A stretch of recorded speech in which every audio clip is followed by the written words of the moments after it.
Mission चढ़ती कला। और मैं भारत के हर नागरिक को, उद्योगपति को, चैरिटेबल ट्रस्टों को, कलाकारों को, पूरी दुनिया में बसते पंजाबियों को, बहन भाइयों को दिल से अपील करता हूँ, आओ पंजाब को दोबारा अपने पाँव पे खड़े करने का टाइम आ गया है। पुनर्वास में और रिस्ट्रक्चर में पंजाब का साथ दीजिए। मैं वचन देता हूँ, जो भी आप मेहनत की कमाई से 1 रुपया भी अगर निकालोगे तो 1.25 रुपया बना के हम पारदर्शिता और ईमानदारी से इस्तेमाल करेंगे। और जानकारी चाहिए तो rangla.punjab.gov.in ये वेबसाइट पे जा सकते हैं, सब कुछ डिटेल मिल जाएगा। आओ मिलकर हाथ से हाथ जोड़ के एक ऐसा पुण्य इसमें योगदान डालें और बता दें दुनिया को कि पंजाब किसी भी संकट के सामने हारता नहीं है। नमस्कार, न्यूज एक्सप्रेस पर आप सभी का बहुत स्वागत। मैं हूं आपके साथ अभिषेक। आज की कहानी है धोखे की कहानी। आज की कहानी है उन दोस्तों का साथ छोड़ने की कहानी जिनके दम पर अमेरिका का भी दम भरा करता था। जी हाँ, यूनाइटेड किंगडम हो, ऑस्ट्रेलिया हो, कनाडा हो या फिर पुर्तगाल हो, इन चारों देशों ने अमेरिका को अकेला छोड़ दिया है। चारों देशों नाटो में भी ये शामिल हैं, इनके साथ सदस्य हैं, और G7 में भी कोई देश साथ है। वीटो की जब बात करते हैं तो वीटो में 5 देश अमेरिका को छोड़कर 4 देश राजी हो गए हैं कि वो फिलिस्तीन को मान्यता देंगे। वो ब्रिटेन आज राजी हो गया है फिलिस्तीन को मान्यता देने के लिए, जिसने 1917 में एक बेलफोर डिक्लेरेशन नाम से समझौता किया था, जिस समझौते में ये कहा गया था कि दुनिया भर के यहूदी आकर इजराइल में बस सकते हैं। दुनिया भर के यहूदी उस इजराइल में बस सकते हैं जो जगह दी गई थी, कहाँ, फिलिस्तीन में। क्यों दी गई थी? क्योंकि पहले विश्व युद्ध के दौरान ये मिडिल ईस्ट का जो एरिया था, ऑटोमन साम्राज्य का जो एरिया था, वो ब्रिटेन हुआ, अमेरिका हुआ, इनका जो गुट था इन्होंने जीता था। फिलिस्तीन वाला जो इलाका था वो हिस्से में आया था ब्रिटेन के, और ब्रिटेन ने इन यहूदियों को बसाने के लिए, इन यहूदियों का समर्थन प्राप्त करने के लिए जगह दी थी फिलिस्तीन में इजराइल की। लंबे वक्त से ये मांग चल रही है। हालांकि उसके बाद 1917 में बेलफोर डिक्लेरेशन हुआ और 1948 में इजराइल को अलग देश के रूप में मान्यता दे दी गई। भारत की बात करें तो भारत 2 नेशन थ्योरी पर, 2 नेशन सॉल्यूशन पर बात करता है, समर्थन करता है। वो इजराइल को भी मान्यता देता है और ठीक वैसे ही वो फिलिस्तीन को भी मान्यता देता है।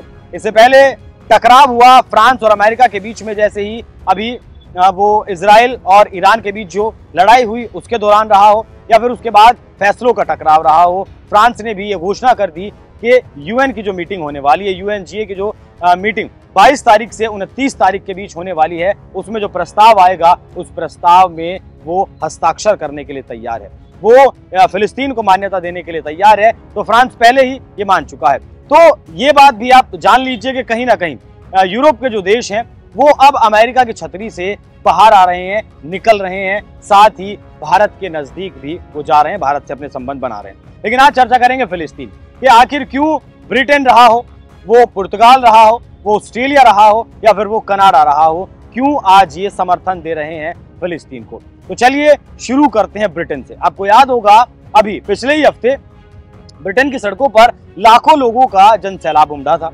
ये जनसैलाब टॉमी रॉबिन्सन नाम के एक व्यक्ति के नेतृत्व में सड़कों पर उतरा था। लाखों लोग सड़कों पर थे। इन लोगों का ये मानना था कि कीर स्टारमर, जो ब्रिटेन के मौजूदा वक्त में प्रधानमंत्री हैं, उन्हें अब अपने पद से इस्तीफा दे देना चाहिए।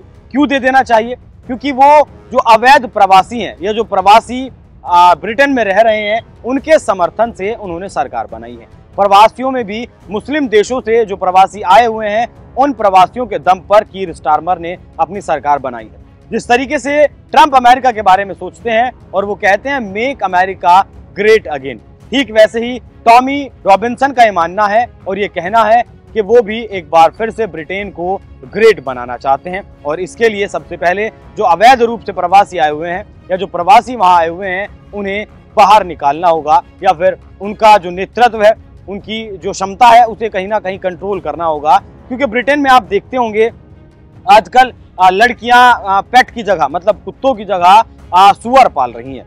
दावा यह है कि जिस तरीके से ग्रूमिंग जिहाद वहां चला है, जिस तरीके से ये जो प्रवासी मुस्लिम देशों से आए हैं, वो जिस तरीके से लड़कियों को, महिलाओं को छेड़ते हैं और उनके साथ गलत हरकतें करते हैं, उससे कहीं ना कहीं ब्रिटेन आज त्रस्त है। ब्रिटेन आज भयावह स्थिति में पहुंच चुका है। कई बार दंगे प्रदर्शन भी ब्रिटेन की सड़कों पर देखे गए हैं। तो इन प्रवासियों को निकालने के लिए जिस तरीके से अमेरिका ने भी, ट्रंप ने आते ही इमिग्रेशन पॉलिसी पर काम किया था और जो अवैध रूप से अमेरिका में आए थे लोगों को, उन्हें बाहर निकालने का काम किया था, और ये जो जन सैलाब उमड़ा था ब्रिटेन की सड़कों पर, इसे जेडी वेंस उपराष्ट्रपति अमेरिका के, दुनिया के सबसे बड़े व्यापारी एलन मस्क ने सपोर्ट किया था। यही कारण रहा कि 18 सितंबर को जब डोनाल्ड ट्रंप ब्रिटेन की यात्रा पर थे तो ट्रंप के सामने खड़े होकर कीर स्टारमर ने इस बात को कहा कि वो फिलिस्तीन को मान्यता देंगे। अब जो 22 तारीख से 29 तारीख को यूएनजीए में जो प्रस्ताव आ रहा है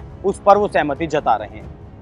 2023 की अगर बात करें, 139 देश ऐसे थे जो फिलिस्तीन को मान्यता देने के लिए तैयार थे। मौजूदा वक्त की बात करें तो 150 से ज्यादा देश ऐसे हो चुके हैं जो फिलहाल फिलिस्तीन को मान्यता देने के लिए तैयार हैं। उसमें से ब्रिटेन, ऑस्ट्रेलिया, कनाडा और आपका पुर्तगाल मेन है।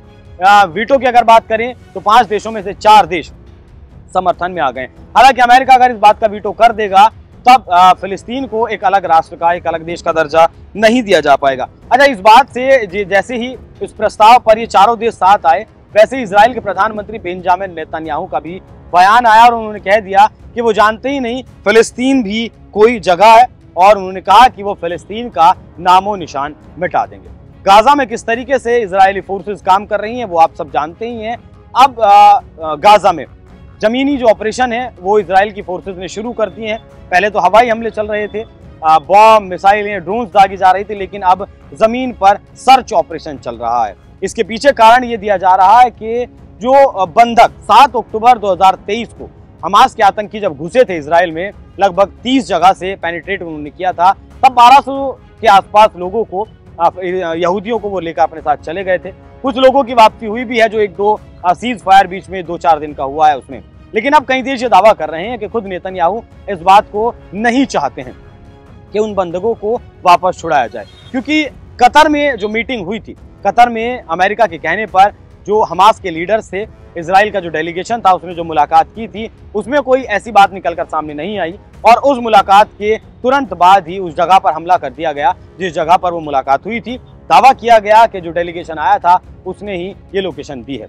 अच्छा, ये दावा क्यों किया जा रहा है कि इजराइल नहीं चाहता कि उसके बंधक अब वापस हों? क्योंकि उनकी आड़ में उन्हें ढूंढने के लिए उनके सर्च ऑपरेशन में अब उसने जमीनी ऑपरेशन चलाए हुए हैं, जिसका नतीजा ये हुआ कि 6 लाख से ज्यादा गाजा के जो लोग हैं वो गाजा को छोड़कर जा चुके हैं। सड़कों पर लंबी लंबी लाइनें लगी हुई हैं, लोग अपना जो भी उनके हाथ लग रहा है उसे लेकर अपनी जगह को, अपनी जमीन को छोड़कर वो जा रहे हैं। उन्हें नहीं पता कि उन्हें कौन शरण देगा, कौन उन्हें शरण नहीं देगा, लेकिन उसके बावजूद भी वो अपनी जान बचाकर गाजा को छोड़कर लगातार भाग रहे हैं। यहाँ बात करें अगर ट्रंप की, तो ट्रंप भी इस प्रस्ताव पर फिलिस्तीन को जिस तरीके से मान्यता देने की इन चारों देशों में बात की है, उससे कहीं ना कहीं ट्रंप भी अब गुस्साए हुए हैं और बेहद गुस्से में हैं। भारत की बात मैंने आपको बताई, भारत पहले से ही 2 नेशन थ्योरी पर, 2 नेशन सॉल्यूशन पर काम करता है, बात करता है। यूएन की सिक्योरिटी काउंसिल में फिलहाल नॉन अलाई मेंबर जरूर है। फिलिस्तीन की अगर बात करें, फिलिस्तीन अपने बारे में जो विचार वहां रखे जा रहे हैं, जो प्रस्ताव वहां आ रहा है, उसको सुन सकता है, समझ सकता है, लेकिन उसके ऊपर कुछ बोल नहीं सकता, उसके ऊपर वोटिंग करने का अधिकार नहीं है, क्योंकि ये यूएनजीए की अगर बात करें, नॉन मेंबर ऑब्जर्वर स्टेट का दर्जा दिया हुआ है यहाँ यूएन में।